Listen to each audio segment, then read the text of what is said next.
Vjolca Shkëmbi është nëna e foshnjës 2 muajshe që humbi jetën pak ditë më parë. Ajo thotë se fëmijën e ka sjellë në jetë si lindje e parakoshme dhe mjekët në Tiranë sipas saj duhet ta mbanin nën kujdesin e tyre për një kohë më të gjatë. Ndodhi me fëmijën tim që fajti kishte shteti, Spitali Tiranës, që e nxori para kohe fëmijën dhe ky ka qenë shkaku që fëmija im vdiq para kohe. Sa ju do bëshe në këtë gjendje që ishte, unë e kuptonja. Sa ju as nuk ante, as nuk pinte. Unë kërkoj nga shteti të marrë masa nga policia të marrë masa për doktorët e Tiranës, që ma vdiqën fëmijën, ata e vdiqën.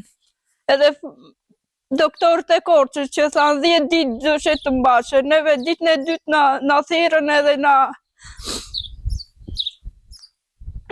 i dhanë fëmijën para kohe.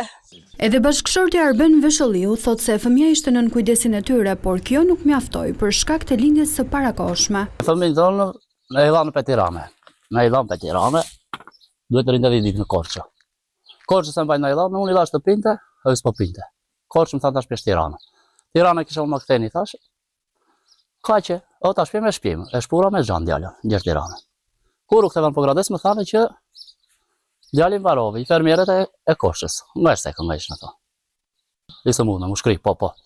Lindi me probleme fëmija. Jo, nuk kishte gjithë, se mbajtë një muaj dhe gjysmë në Spital Tirana.